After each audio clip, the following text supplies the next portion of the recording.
This video tutorial will help you to develop technology proficiencies using Infinity. It will show you how to create a progress report. In order to access Infinity, launch Internet Explorer. You will be taken to the Home Staff page, start Infinity, and type in your username and password. As always, if you have forgotten your credentials, click on the Forgot Your Username and/or Password link and you will be prompted to type in your email and it will be sent to you. The task panel will appear.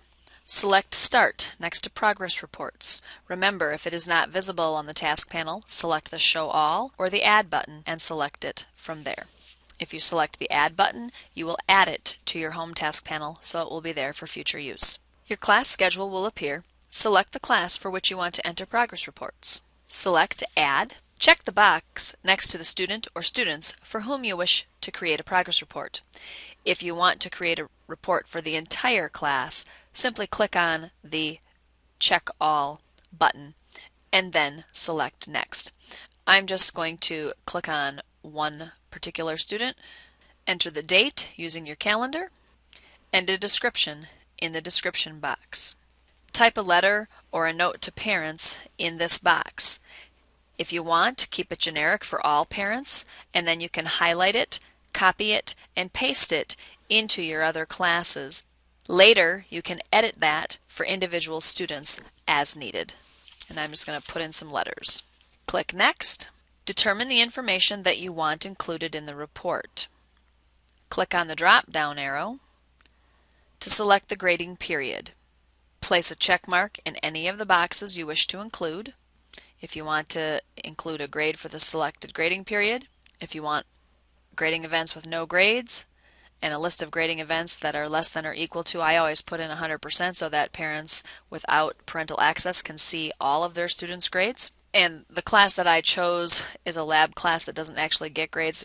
Typically when you click on this drop-down arrow, you'll get grading period quarter 1 or quarter 2, or grading period quarter 3 or quarter 4.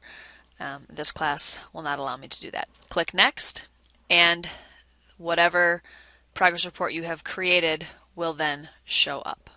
Clicking on the Save button will keep it for you to access later.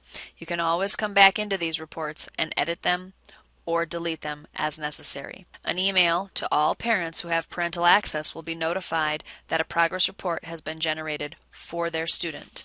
That happens at the end of the day, I believe at 3:30. So you have the remainder of the day to go in and edit anything that you've already created. I'm going to go to a different class. You can see all the progress reports that were previously created for students throughout the year. If it was one that you created that day, you could click on the Edit button and now go in and add anything you want to in the description box to make it personalized for that particular student. Click the Save button and any changes that you make will be saved. You can also delete a progress report if a student comes in and turns in extra work.